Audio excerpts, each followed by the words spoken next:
Today we're going to be learning about terrarium building.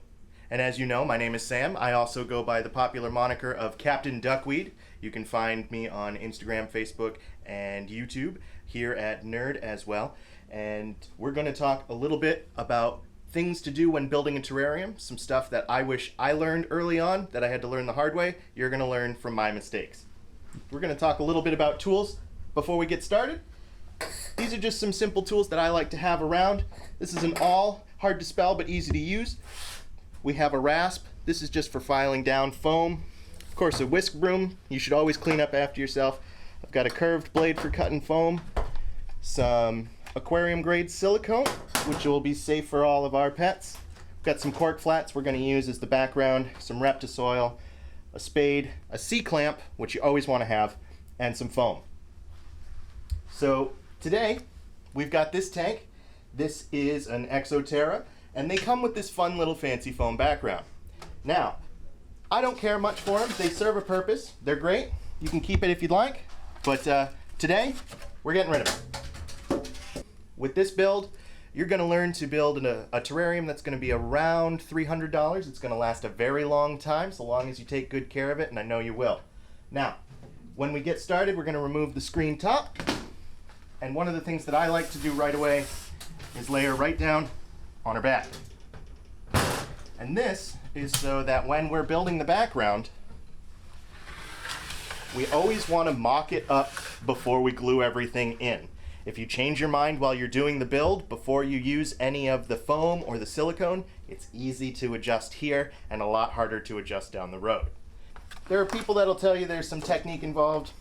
Not really. This is all trial and error. I like to put things in different ways, see how they fit, and see how I like the looks of things.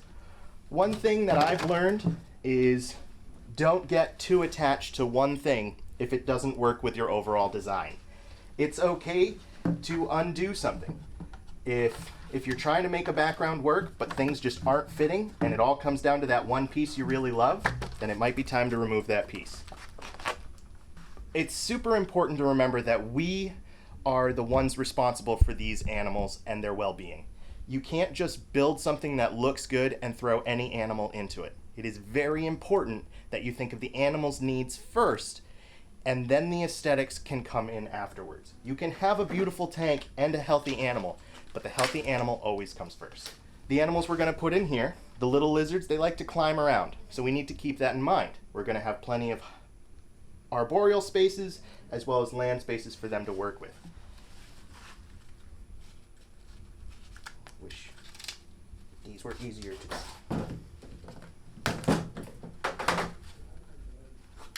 So I just cut this out, don't worry. Yeah, oh yeah.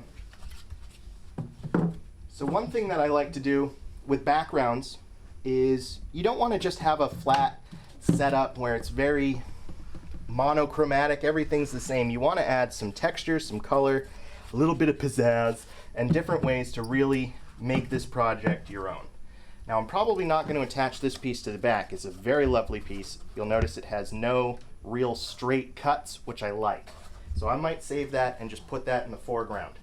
Now, these pieces, you'll find some that have clearly been sawn. I like to use that to my advantage. So this has that angle. I like to try and incorporate that. Now I could glue this down right to the tank, and we'll talk a little bit more about techniques for that in a minute. But I could form a nice seal on that flat cut, and I have this beautiful three-dimensional look.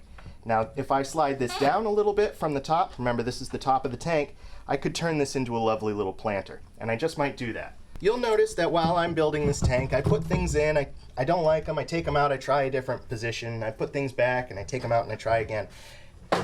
That's what I say, it's all about trial and error. You won't really know exactly how a piece is going to look until you try utilizing it. Now this is a piece of spider wood.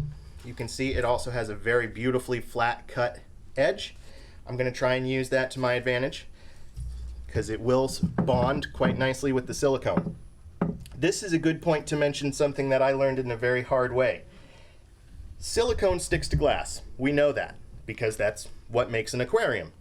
But Foam, on the other hand, the expanding foam, it sticks to glass when it's wet, but it pulls off the glass as it cures. So if you want something to stick to the glass, you really need to use silicone first. And I'll demonstrate that in a minute. But right now, I'm just gonna try and see how things work. It's much like a puzzle. You wanna fill pieces in. I have this little scrap I can put right there, and eventually I want it so that I don't see any, if at all, of the glass behind it. Hardscape can be limited, and if you only have a certain amount of things and you want to make it fit, absolutely go ahead and cut it.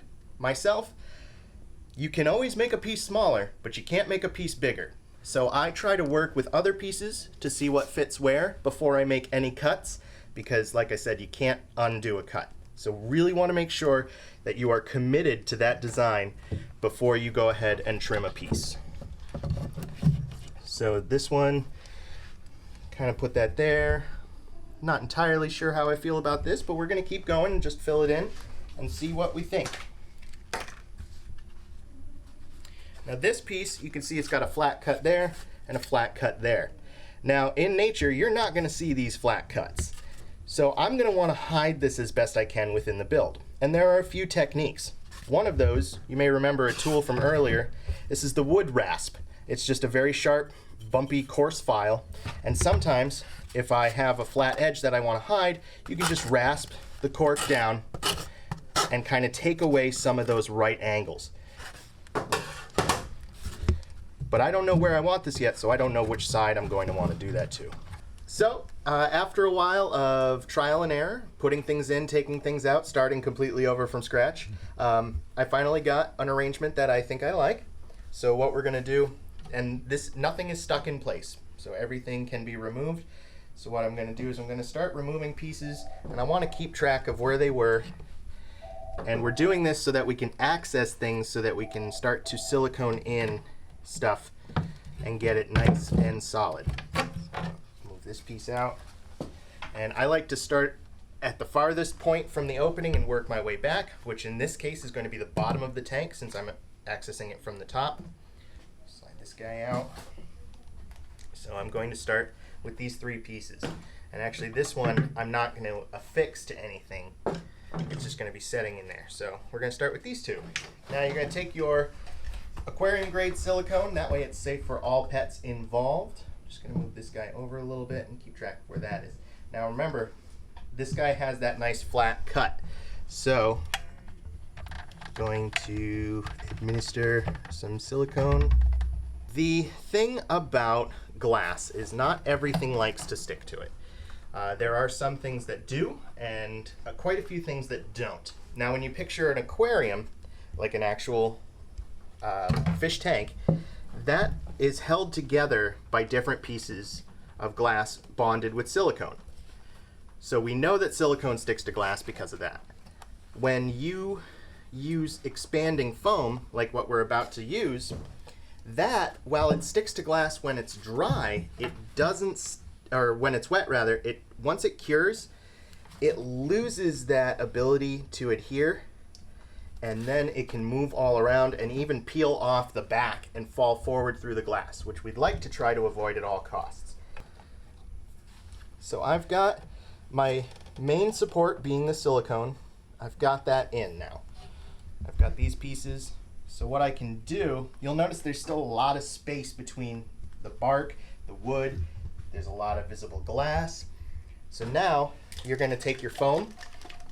We're using, this is Great Stuff's multi-purpose black. You can also use Great Stuff Pond and Stone. There are quite a few different foams out there. As long as there are no mold inhibitors, you should be fine. Comes with a little straw. You're going to twist that on, and you have to have it upside down for it to work. Otherwise, just like a whipped cream can, all the gas escapes and you're left with runny stuff. Yes. Yeah, I do recommend people wear gloves. Now, I don't like wearing gloves because I can't feel what I'm doing. Right.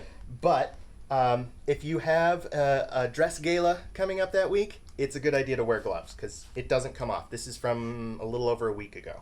Okay. So it does stay. Doesn't stick to glass, but it sticks to you. So I'm just going to direct the straw in there. backfill a little bit. And I'm only gonna do a couple, like a small area at a time. And the reason is because we're going to be doing what's known as texturing the foam. So I'm gonna be adding some stuff, and I want it to stick to the foam as best as it can. For this, we're using our good old Reptisoil from our friends at ZoomEd. And you gotta make sure it's dry. If you're using cocoa coir and you buy it in a brick and then you use water to expand that brick, you have to let it dry. Things that are wet are not gonna like to stick to the foam. So I got this dry soil that I sprinkled on top of the foam there, and that's one spot, and I'm gonna keep moving around and keep going to different areas. And it's okay if there's a little bit of foam. There is a learning curve to using the foam. You know, obviously it expands, but different foams will expand at different rates and cure at different times. So like Great Stuff's gap filler, that takes a lot longer for it to cure, and as the name gives away, it does get a lot bigger, so it expands quite a bit more. The black stuff generally cures pretty quickly, so you don't have too much to worry about that. Now when you're putting it on, I'll tap the dirt in just a little bit, make sure it's sticking. You're gonna get these little bubbles. This is the part you really want the gloves for, because you will get some on your hands.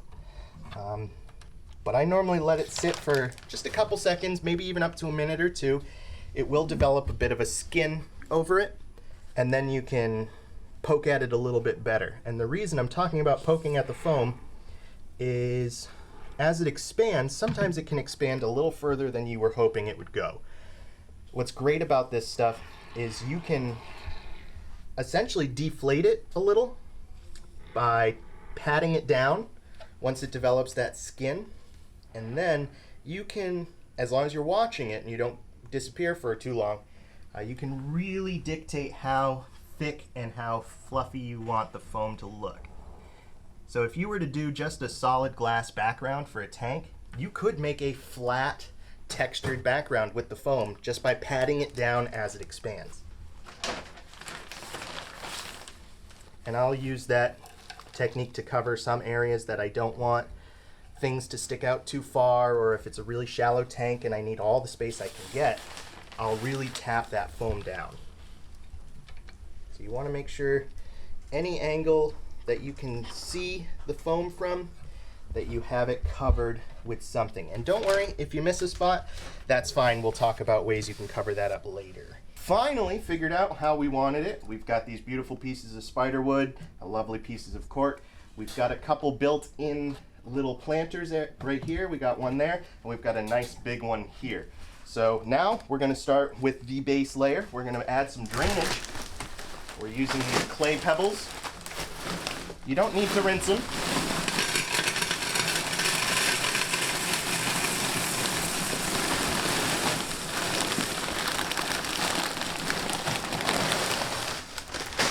I would definitely say again, you don't need to rinse these. Yeah. You don't need to rinse these. They're not going in an aquarium. You're going to put dirt on top of it, so any dust is okay. We want to smooth it out a little bit, just so we cover the whole bottom. We don't want any pockets for the soil to reach the bottom where it's just going to sit in water, because that will rot and stagnate over time, and we don't want that. So I'm just going to move some things around, just like that. Now, we can add our topsoil. We will be using Reptisoil, just like we did before, for the texture on the back. That's going to carry a lot of cohesiveness in the appearance and make it look a little bit more natural.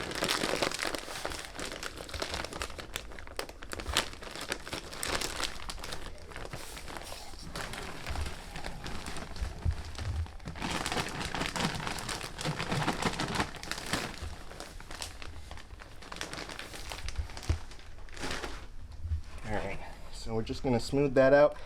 Try not to disturb the bottom layer. We're going to actually take this piece out so we can get right behind it.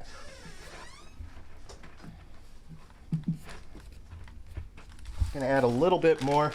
You want your drainage to be between a 1/2 inch to 2 inches, and you want your topsoil to be a little bit thicker than that. So we're going to do a couple inches of topsoil. And we'll add a little bit more in a moment.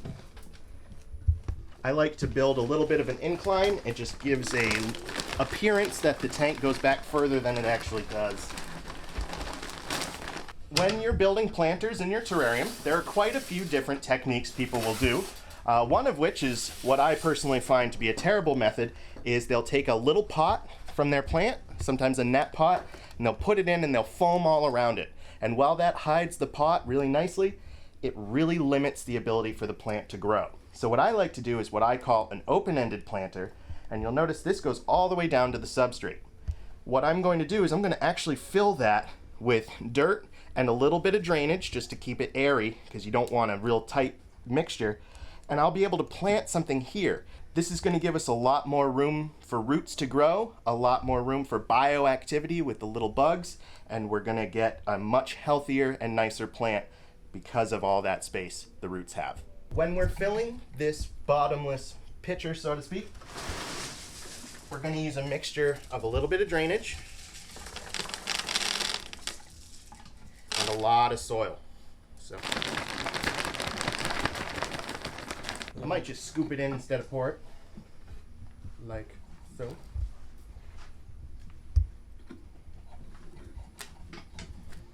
Adding a little bit more drainage as we go along. Again, this just keeps things aerated a little bit more.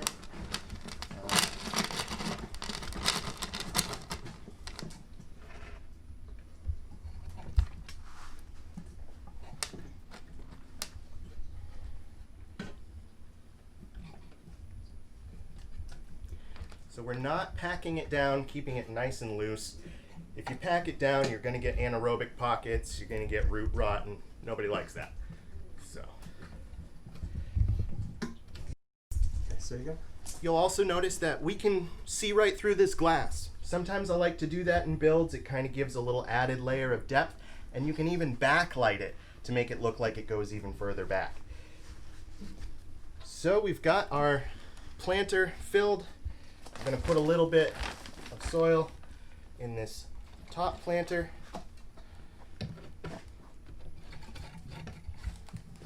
And now we're going to spin it around and start planting. I have chosen to use a lovely little fern we have. This is commonly called the Boston fern. We're just going to take it out, loosen up the base a little bit. We'll keep this substrate in there. And going to gently and lovingly plant it in its new little home. You can see that fills out quite nicely. I'm just going to put a little bit of substrate behind, cover part of that root ball. And then once we're done planting, we're really going to drench everything down and get it nice and damp so that it can start to grow.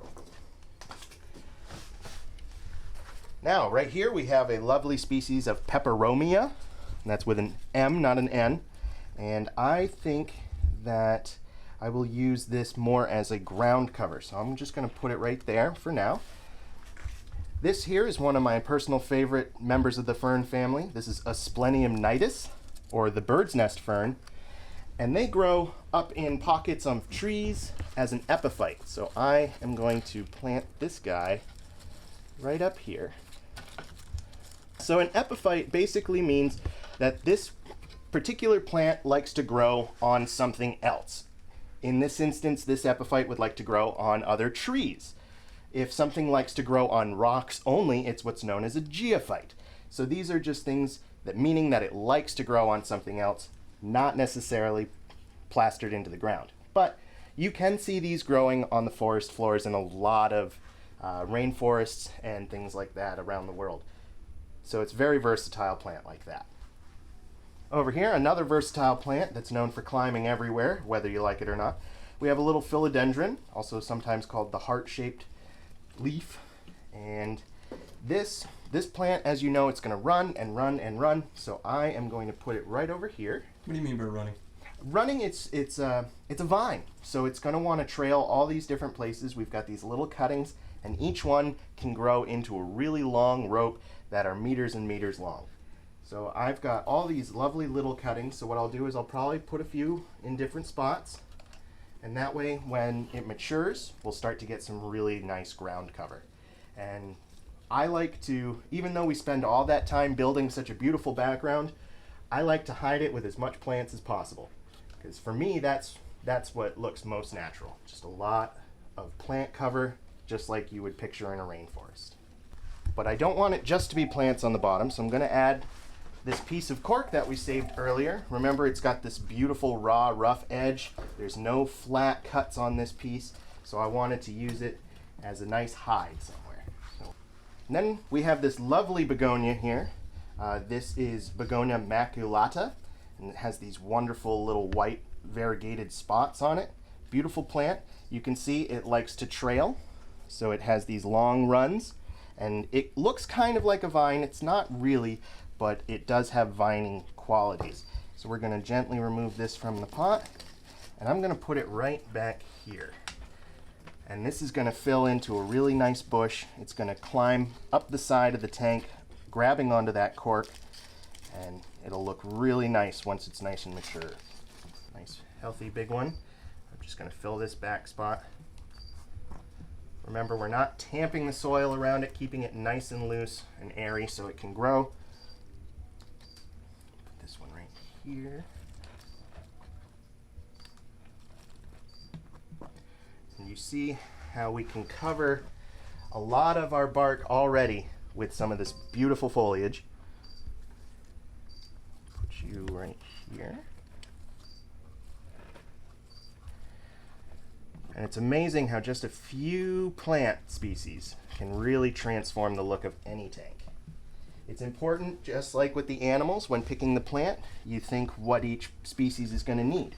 In this tank, we're going to be putting some animals that really like a higher humidity, and these plants also appreciate that greatly.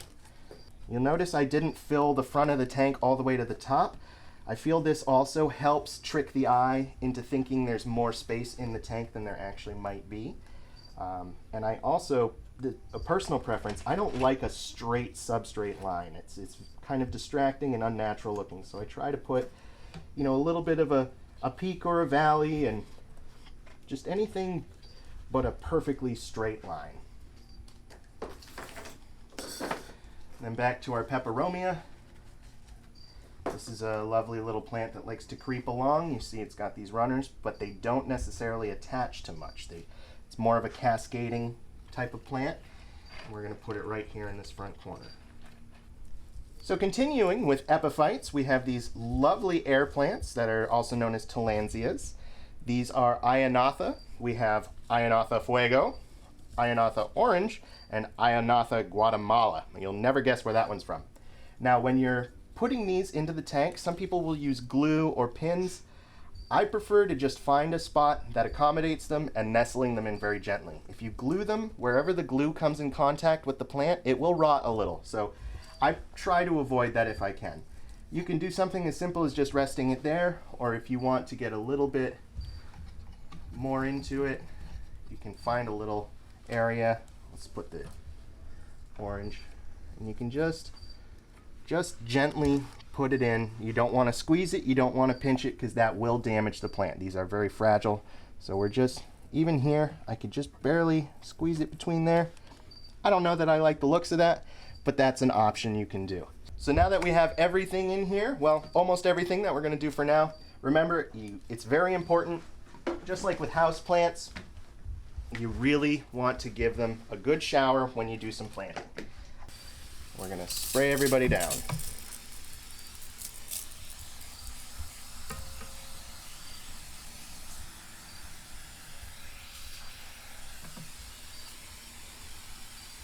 Some areas where you have a little bit of a buildup of the soil, you can just adjust your sprayer and really power wash it off.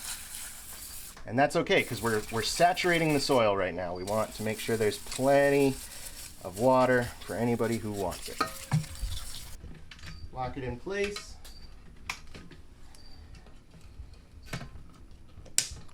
And you're good to go.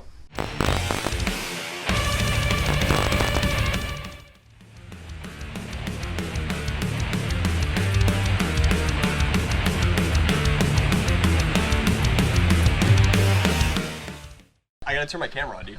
You didn't turn your camera.